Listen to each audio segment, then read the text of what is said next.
하나님의 말씀 에베소서 5장 15절부터 21절까지의 말씀 우리 다 같이 한 목소리로 합독합니다. 그러므로 너희가 어떻게 행할지를 자세히 주의하여 지혜 없는 자 같이 하지 말고 오직 지혜 있는 자 같이 하여 세월을 아끼라. 때가 악하니라. 그러므로 어리석은 자가 되지 말고 오직 주의 뜻이 무엇인가 이해하라.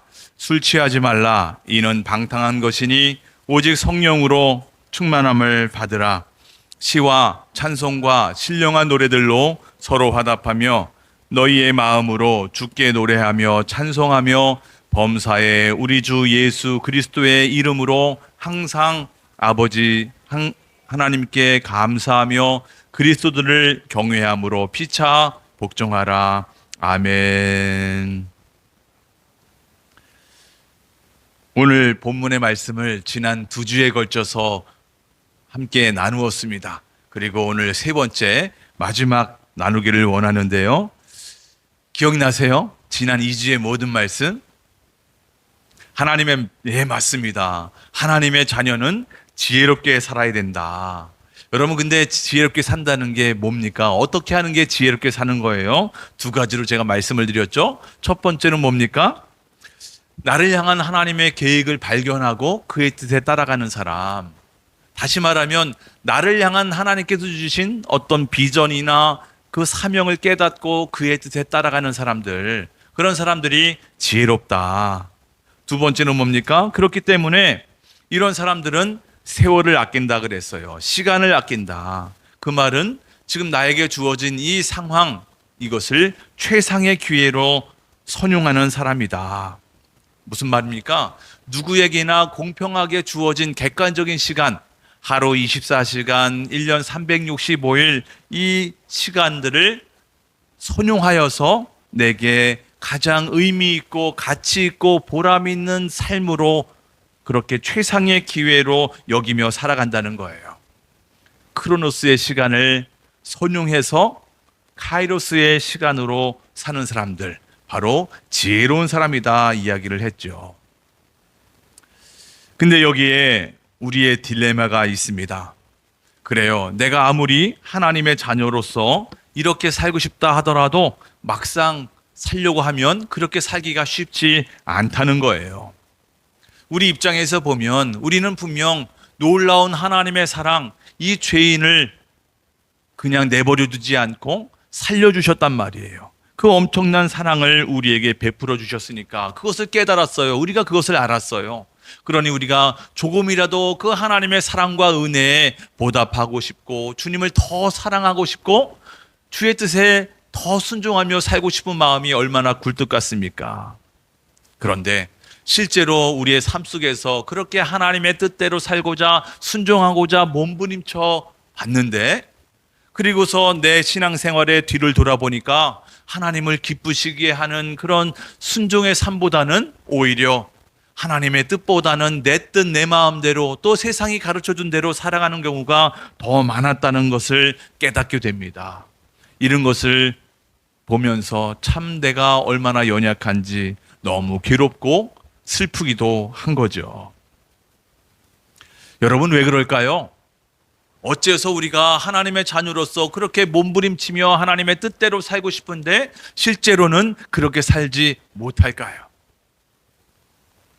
사도 바울은 우리에게 가르쳐 줍니다. 그리스도인 안에, 우리 안에 두 가지의 마음이 공존하고 있다.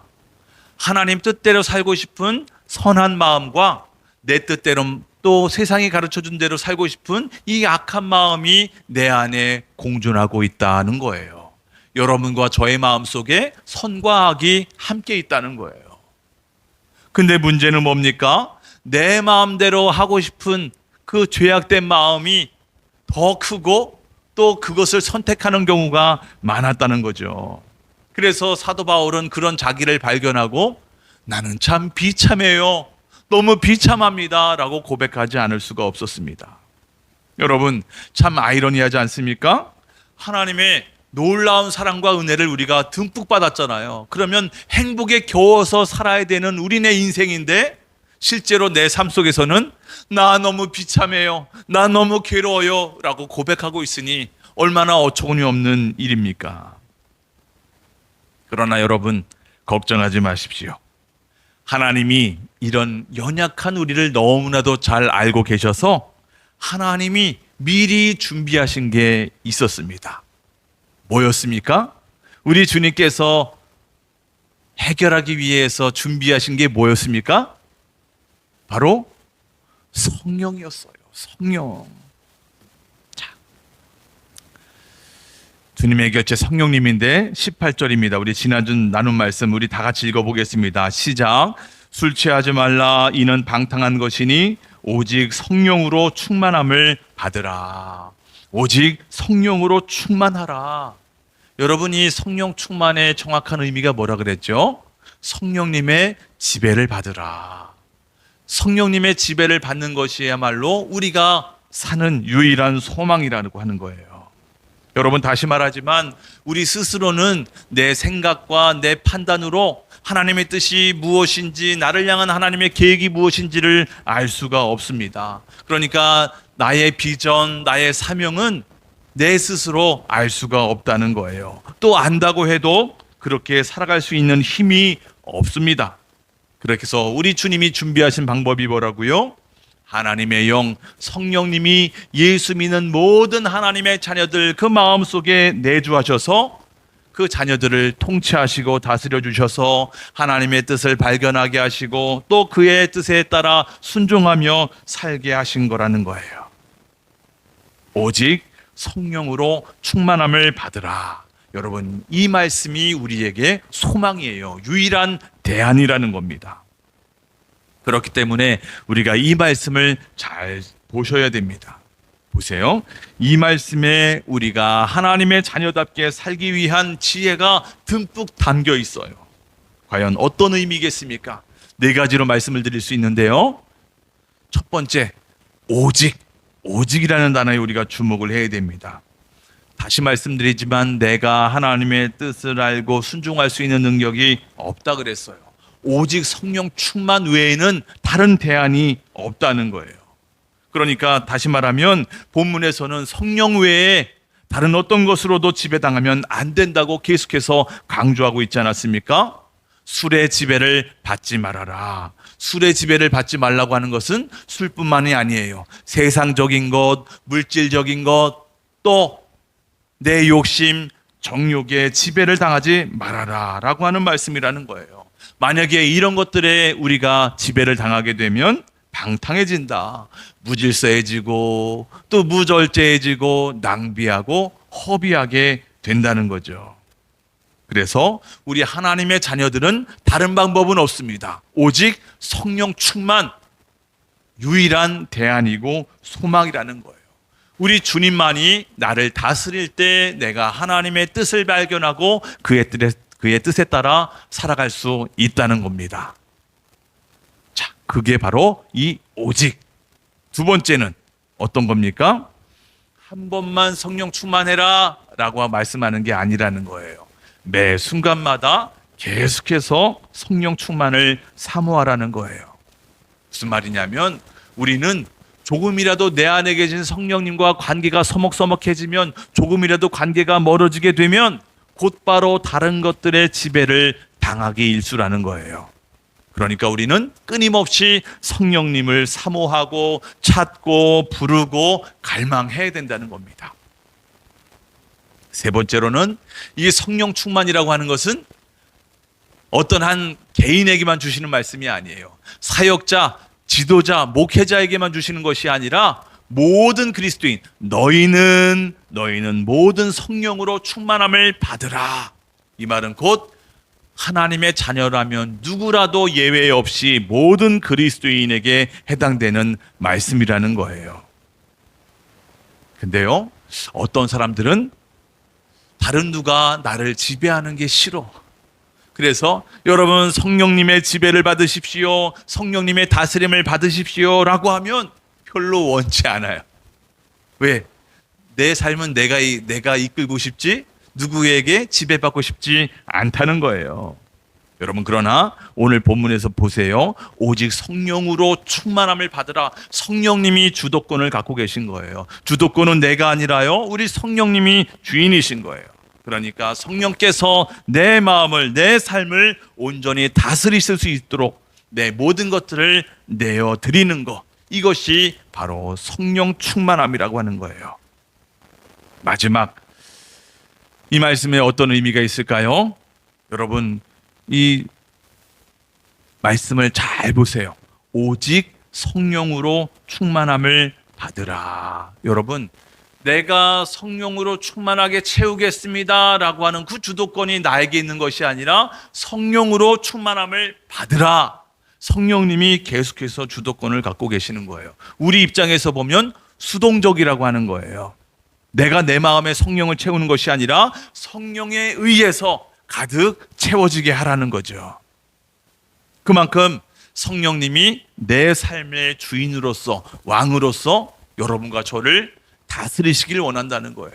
통치하시기를 원한다는 거예요. 지배하시기를 원한다는 겁니다.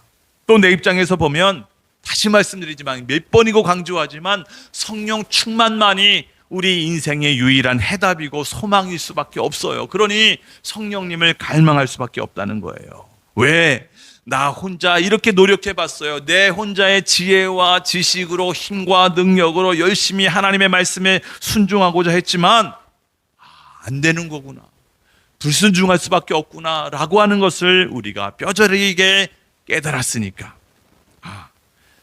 내 안에 계신 성령님이 내 생각과 마음을, 내 입술을, 내 삶을 통치하시고 다스리시는 것을 기뻐하는 거예요. 갈망하는 거예요. 성령님 속히 저를 역사하시고 인도해 주십시오. 성령님이 지배해 주십시오. 성령님이 다스려 주십시오. 통치하여 주십시오. 그 갈망이 점점점 깊어지는 겁니다. 여러분, 성령으로 충만하지 않으면요, 여러분 성령의 지배를 받지 않으면요, 내 안에 죄성으로 인해서 나도 모르게 세상 것에 지배를 받게 되는 거예요. 너무 두려운 일입니다. 꼭 기억하십시오. 성령 충만만이, 성령님의 역사하심과 우리를 다스리심만이 우리가 살 길이라는 겁니다. 살 길. 여러분, 오늘 계속해서 우리가 지난주 18절까지 했다면 오늘은 19절, 20절, 21절 또 그 이하의 말씀이 계속해서 이어지는 것을 보는데요. 뭐라고 말씀하냐면, 성령으로 충만함을 받으면 내 삶이, 우리의 삶이 변화된다고 가르치고 있다는 거예요. 그렇구나. 성령님이 내 삶을 지배하시면, 내 생각과 내 마음을, 내 인생을 지배하시면 내 삶이 변화될 수밖에 없겠구나. 과연 어떤 삶이 펼쳐질 수 있을까요? 내가 어떤 삶을 살 수가 있을까요? 성령 충만한 삶의 모습이 궁금하지 않습니까? 자, 첫 번째 19절입니다. 한번 읽어보겠습니다. 다 같이 시작. 시와 찬송과 신령한 노래들로 서로 화답하며 너희의 마음으로 주께 노래하며 찬송하며. 아멘. 성령 충만하면 어떤 변화가 일어난다고요? 찬양의 열매가 맺혀진대요. 찬양하는 삶이 된다는 거예요. 그렇구나. 우리가 너무 많이 경험하지 않았습니까? 성령 충만하면 나도 모르게 흥얼대지 않습니까? 찬양을 부르게 됩니다. 지지난달에 연합성경학교가 끝나고 평가 설문지를 받아봤어요. 그랬더니 이런 간증이 많아요. 아이들이 계속해서 그 찬양을 흥얼흥얼대고 율동하고 계속해서 애들이 그칠 줄 몰라요. 큰 아이든 작은 아이든 계속해서 그 찬양을 부른다는 거예요. 맞아요. 성령 충만해서 변화된 사람들에게 가장 변화된 모습으로 보일 수 있는 흔한 현상이 바로 그 입술에서 계속해서 찬양이 흘러나온다는 거예요. 여러분, 근데 그 19절 본문을 보세요. 재미있는 게 보면 이 찬양을 뜻하는 단어가 3개가 나오잖아요. 시, 찬송, 신령한 노래. 그래서 서로 화답하면서 너희의 마음으로 주님께 노래하고 찬송하라는 거예요. 이 찬송의 단어를 계속해서 바꾸고. 제가 그래서 이게 과연 무슨 뜻일까 찾아봤는데, 제가 많은 책들을 찾아봤는데 해석이 다 달라요.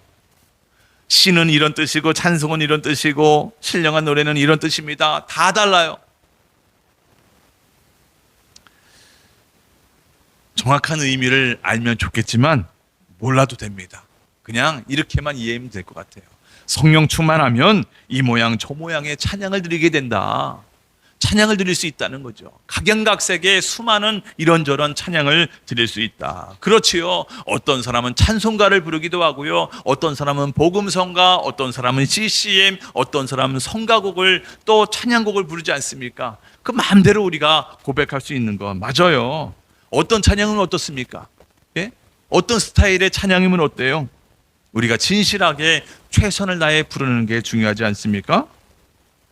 사실 성령 충만하면 찬송하기도 하지만 반대로 우리가 찬송을 부를 때 더욱더 성령 충만해지는 것을 경험하기도 합니다. 당연한 거죠. 찬양할 때 우리가 기쁠 뿐만 아니라 우리가 찬양을 하면 내 안에 계신 성령님이 기뻐하세요. 하나님이 춤을 추십니다. 하나님이 기뻐하시는데 또 나도 기쁜데 어찌 우리가 다시 찬양 부를 때 성령으로 충만하지 않을 수가 있겠습니까? 성령님이 역사하실 수밖에 없다는 거죠. 찬양할 때 성령님이 내 안에, 우리 안에 하나님의 말씀을 부으시죠. 하나님의 성품으로 가득 차게 하시는 거죠. 바로 다른 것이 아니라 성령으로 충만해지는 거죠. 두 번째로 우리가 성령 충만하면 어떤 삶을 살아갈 수 있을까요? 20절에 이렇게 말씀합니다. 다 같이 읽어보겠습니다. 시작. 범사에 우리 주 예수 그리스도의 이름으로 항상 아버지 하나님께 감사하며. 아멘. 우리 두 번째로 성령 충만하면 어떤 삶을 살 수 있어요? 맞아요. 감사하는 삶을 살 수 있어요. 감사가 나와요. 나도 모르게 계속해서 입술에서 감사가 나오는 거죠. 여러분, 분명 평상시 같으면 이런 상황이면 분명 내가 불안해야 되고 걱정해야 되고 두려워서 벌벌 떨어야 되는데 오히려 평안하고 감사해. 이상하다. 내가 지금 이 정도 상황이라면 원래 불안해야 되는데, 원래 두려웠어야 되는데, 또 원래 시무룩했어야 되는데 왜 내가 평안하지? 내가 왜 이렇게 멀쩡하지? 오히려 감사가 되지? 왜 그러겠어요? 내 안에 계신 성령님이 내 생각과 마음을 붙드시는 거예요. 역사하시니 내가 평안할 수밖에 없고 감사할 수밖에 없다는 거예요. 우리 교회를 방문했던 어떤 분이 그랬다는 거예요. 이상하다. 저 목사님의 표정이 남다른데? 저보고 그런 이야기를 하셨다는 거예요. 나중에 들은 거예요. 왜? 그분이 생각하기에 작은 교회를 섬기는 목사님들은 표정이 어딘가 모르게 어둡다는 거예요. 의기소침하거나 한숨 짓거나 그늘이 있는데 저 목사님을 보니까, 저를 보니까 그런 얼굴에 그런 표정이 없다는 거예요. 이상하다, 이상하다, 이상하다. 그래서 그분이 말했다는 거예요. 여기는 진짜 교회다. 여기 하늘샘 교회야말로 진짜 교회다. 이런 이야기를 하셨다는 거예요. 이 이야기를 들은 제가 놀랐어요. 왜요? 대부분 이렇게 생각하는 분들이 많지가 않아요. 거의 없을 것 같아요. 그래서 제가 뭐라 그랬게요? 그렇게 말하는 그분이 진짜 성도다. 그렇게 말씀하시는 그분이야말로 진짜 성도다라고 말할 수 있는 거 아니겠습니까? 여러분 생각해 보세요. 요즘에 누가 작은 교회 가기를 원합니까? 어떤 생각이 있어요. 작은 교회를 가면 온갖 희생해야 돼요. 헌신해야 돼요. 봉사해야 돼요. 많이 힘들 거예요. 많이 섬겨야 될 거예요.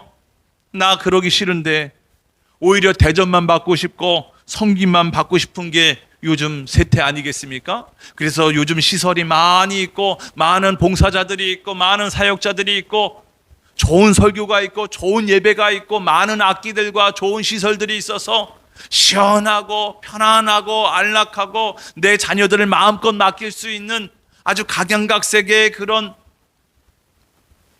다음 세대들을 위한 예배실도 있고 그런 모든 인프라들이 다 확충된 그런 교회들을 찾아가고 있지 않습니까? 여러분 생각해 보세요. 많은 그리스도인들이 좋은 교회를 찾느라 애씁니다. 맞아요. 그거 아주 거룩한 욕심이라 말할 수 있어요. 내가 어디 이사를 가거나 부득이하게 교회를 옮기게 되면 좋은 교회 찾아야 되는 것 맞아요. 근데 문제는 거기까지만 생각한다는 거예요. 왜? 여러분, 좋은 교회를 내가 선택해서 거기에 정착을 했다고 한다면 그 다음 스텝은 뭡니까? 좋은 교회를 찾아서 내가 등록을 하고 거기에 정착을 했다면 이제서 내가 할 일이 있잖아요. 어떤 일이요? 좋은 성도가 되는 거예요. 좋은 교회를 선택했으면 좋은 교회인이 되는 거예요. 좋은 하나님의 자녀가 되는 거예요. 이런 다짐이 너무나도 중요합니다. 왜요? 좋은 교회만 찾으면 문제가 뭡니까? 아무리 좋은 교회 가보세요. 단점 없는 교회가 없습니다. 그러니 얼마 그 안에서 정착하다 보면 이런저런 문제들이 생겨요. 이런 문제들이 발견하게 됩니다. 아, 이런 단점이 있구나. 이런 어려움이 있구나. 그러면 여기는 좋은 교회가 아니네. 그러면 나는 다른 교회 또 옮겨야 되나? 여러분, 이런 고민을 안 하겠습니까? 여러분, 이거는 아니잖아요. 오늘 본문에 항상 아버지 하나님께 감사해라. 여러분, 이 감사의 의미가 뭐겠습니까? 이 원래 의미는 은혜를 말하다. 은혜를 말하다라는 뜻인 거예요. 다시 말해서 내가 감사한다고 하는 것은 하나님의 은혜를 증거한다는 말인 거죠. 어떤 사람이 감사할 수 없는 상황에서 감사를 하고 있다? 저 사람에게 하나님의 은혜가 임해서 저 감사할 수 없는 상황에 감사하고 있는 거구나. 하나님의 은혜가 임했구나 라고 하는 증표라는 거예요. 성령께서 저 사람을 역사해 주시니까 저 상황을 뛰어넘어 감사할 수 있다는 거죠. 또 반대로 늘 감사할 때 성령이 충만해지기도 합니다. 왜? 감사한다는 것은 내 스스로가 아니라 하나님의 은혜 속에서 하나님께서 나에게 베풀으신 그 은혜를 깨닫고 감사하는 것이기 때문에 은혜를 알고 깨닫고 거기에 감사를 하는 내 마음을 드리고 삶으로 드러나기 때문에 성령이 더 역사하실 수밖에 없다는 거예요. 그렇구나. 진정 감사하면 성령으로 더욱더 충만해질 수가 있구나. 여러분, 지금까지 성령 충만하면 두 가지를 나눴어요. 성령 충만하면 어떤 삶을 살아갈 수 있다고요? 찬양하는 삶이, 감사하는 삶이 가능하다 그랬어요. 맞아요. 성령 충만하면 나도 모르게 찬양과 감사가 흘러나옵니다. 여러분, 근데 그거 아세요? 이 찬양과 감사가 사실상 하나예요. 하나예요. 왜요? 왜 하나입니까? 여러분, 찬송가가 뭡니까? 찬송이 뭡니까? 우리의 신앙 고백이라고 이야기하잖아요. 하나님께서 나에게 베풀어 주신 그 은혜에 대한 그 보답으로 내가 신앙 고백하는 거예요. 죄인된 나를 사랑해 주신 그 하나님의 사랑에 대해서 감사를 고백하는 나의 신앙 고백이 찬양입니다. 내 죄를 대속해 주신 예수 그리스도의 은혜에 대한 감사의 고백이 바로 찬양입니다. 늘 나와 함께 하시며 나를 도우시고 역사하시고 인도하시는 성령님께 대한 감사의 신앙 고백이 바로 우리의 찬양인 거예요. 그러니까 우리의 찬양은, 우리의 찬송은 입술로 고백하는 것이기도 하지만 무엇보다 마음이 중요하다는 거예요. 내 마음을 다해서 감사의 표현하는 것이 중요하다는 겁니다. 우리의 진실한 마음, 감사의 마음으로 부르는 것이 바로 이 찬양이구나. 찬양과 감사는 하나구나. 여러분, 또 그거 아세요? 이 찬양과 감사는 예배를 뜻하는 것이기도 합니다. 예배. 오늘 19절, 20절을 읽었는데 자세히 보면 예배를 드리는 공동체의 모습이 상상이 됩니다. 제가 자세히 나누지는 않겠는데 그러나 여러분 19절, 20절을 가만히 들여다보면 지금 예배 드리는 모습을 지금 설명하고 있는 거구나.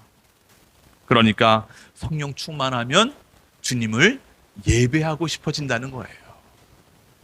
그렇구나. 성령 충만하면 나도 모르게 예배의 자리를 찾습니다. 진실한 예배를 드리게 됩니다. 만약에 혹시 내가 별로 예배 드리고 싶은 마음이 없어요? 아유, 왜 이렇게 예배 시간이 길지? 왜 이렇게 설교 시간이 길지? 나도 모르게 시계를 보고 있어요? 그렇다면 어떤 증거라고요? 죄송합니다만 내가 성령 충만하지 않다는 증거예요. 혹여나 주일 아침에 예배당 갈까, 교회 갈까, 아니면 다른 데 갈까 고민하고 있었어요? 그래도 여기 온 게 너무나도 감사하지만 그런 갈등이 없지 않아 있었다? 내가 성령 충만하지 않은지 확인해 볼 필요가 있다는 거예요. 그래요. 내가 성령 충만한지, 성령의 인도하심을 받고 있는 건지, 또 다른 것에 지배를 받고 있는 건지 알고 싶다면, 내가 지금 예배에 대한 태도를 보면 알 수 있어요. 내가 지금 예배를 어떻게 생각하고 있는가, 어떻게 판단하고 있는가, 그것을 보면 성령 충만한지를 알 수 있다는 겁니다. 마지막으로 성령 충만할 때 어떤 삶을 살 수 있을까요? 우리가 어떤 삶을 살 수 있을까요? 21절입니다. 우리 다 같이 읽어보겠습니다. 시작. 그리스도를 경외함으로 피차 복종하라. 다시 그리스도를 경외함으로 피차 복종하라. 여러분, 이게 무슨 말이에요? 주님을 경외함으로 서로를 순종하는 삶을 살아라. 하나님 안에서, 예수 그리스도 안에서 서로 사랑을 나누라는 거예요. 서로 하나가 되라는 거예요. 서로 존중하라는 거예요. 서로 순종하라고 하는 거예요. 그래요. 성령 충만하면 하나님께 대해서 찬양하고 감사하고 예배 드릴 뿐만 아니라 그 성령 충만하면 사람들과도, 이웃 사람들과도 관계가 형성된다는 거예요. 변화된다는 거예요. 내 삶의 모습이 변화된다는 거예요. 성령 충만한 사람은 하나님과의 관계가 좋아질 뿐만 아니라 사람들과의 관계도 좋아진다는 거예요. 성령님의 다스림을 받는 사람은 하나님을 사랑할 뿐만 아니라 내 이웃들을 사랑한다는 거예요. 우리가 읽지는 않았지만 우리 22절부터 6장까지 쭉 내용을 보면 그 구체적인 신뢰를 우리에게 소개하고 있습니다. 제가 다 이야기하지 않지만 여러분 자막을 보면 이렇게 세 가지를 이야기해주고 있습니다. 남편과 아내가 서로 존중하며 서로 사랑하며 서로 하나가 되고 서로 순종해라. 두 번째로는 부모와 자녀의 관계에 있어서 서로 사랑하고 서로 하나가 되고 서로 존중해라, 서로 순종해라 라고 말씀하고 있고요. 세 번째, 주인과 종. 이거는 그 당시에 있었던 일이니까 오늘 우리가 사는 이 시대로 이야기한다면 고용주와 고용인, 사장님과 직원들, 선생님과 학생들, 그러니까 사회생활을 이야기하는 것이에요. 여러분, 제가 이 부분을 자세히 말씀드리지는 않겠는데 다만 순서를 잘 보세요. 우리가 성령 충만하면 가장 먼저 예배 생활, 아까 우리가 19절, 20절 말씀을 나눴죠? 19절, 20절 보면 우리가 성령 충만하면 가장 먼저 예배 생활이 이루어집니다. 예배를 통해서 하나님과의 관계가 점점점 깊어지는 거예요. 세상을 사랑할 수 있는 힘과 능력을 얻을 수 있는 그 통로가 바로 하나님 안에서 우리에게 부어지게 되고요. 두 번째, 남편과 아내, 그러니까 그 가정의 핵심인 남편과 아내의 관계에 우리 주님이 다스리길 원하신다는 겁니다. 그리고 이어서 남편과 아내가 하나가 되면 서로 존중하게 되면 이어서 그 부모와 자녀, 남편과 아내가 사랑의 결정체를 맺지 않습니까? 바로 자녀를 낳으면 그 부모와 자녀의 관계에 있어서도 성령님이 다스리시기를 원하신다는 거예요. 그렇게 해서 하나님, 예배를 통해서 하나님과 먼저 하나 되고, 그리고 나서 첫 번째로 하나님이 이 세상 사람들과의 관계에서 하나님이 통치하기를 원하시는 부분은 바로 가정이구나. 가정. 하나님이 가정을 원하시는구나. 그러니까 하나님의 복과 은혜를 우리가 경험할 수 있는 가장 기본적인 곳이 어디라고요? 가정이구나. 나의 부모님을 통해서, 나의 아내를 통해서, 나의 남편을 통해서 하나님의 복과 은혜를 누릴 수가 있는 거구나. 하나님이 우리 가정에 이렇게 관심이 많으시구나 라는 것을 알 수 있죠. 그러고 나서 성령님은 어디에 다스리길 원하신다고요? 회사, 직장, 사업장, 학교라고 말할 수 있는 사회를 다스리시기를 원하는 거예요. 그렇구나. 이 사회에 예수 믿는 사람, 예수 믿지 않는 사람들이 어우러져 살아가고 있습니다. 이 가운데 예수 그리스도의 사랑으로 모든 사람이 하나 돼서 주님을 노래하며 행복하게 살기를 원하신다는 거예요. 여러분, 이것이 하나님께서 하나님의 자녀들에게 원하시는 삶, 이걸 우리가 무슨 삶이라 그래요? 영적인 삶이요, 성령 충만한 삶이라고 이야기하고 있습니다. 영적인 삶이라고 말합니다. 성령 충만한 삶이라고 우리에게 말씀하고 있습니다.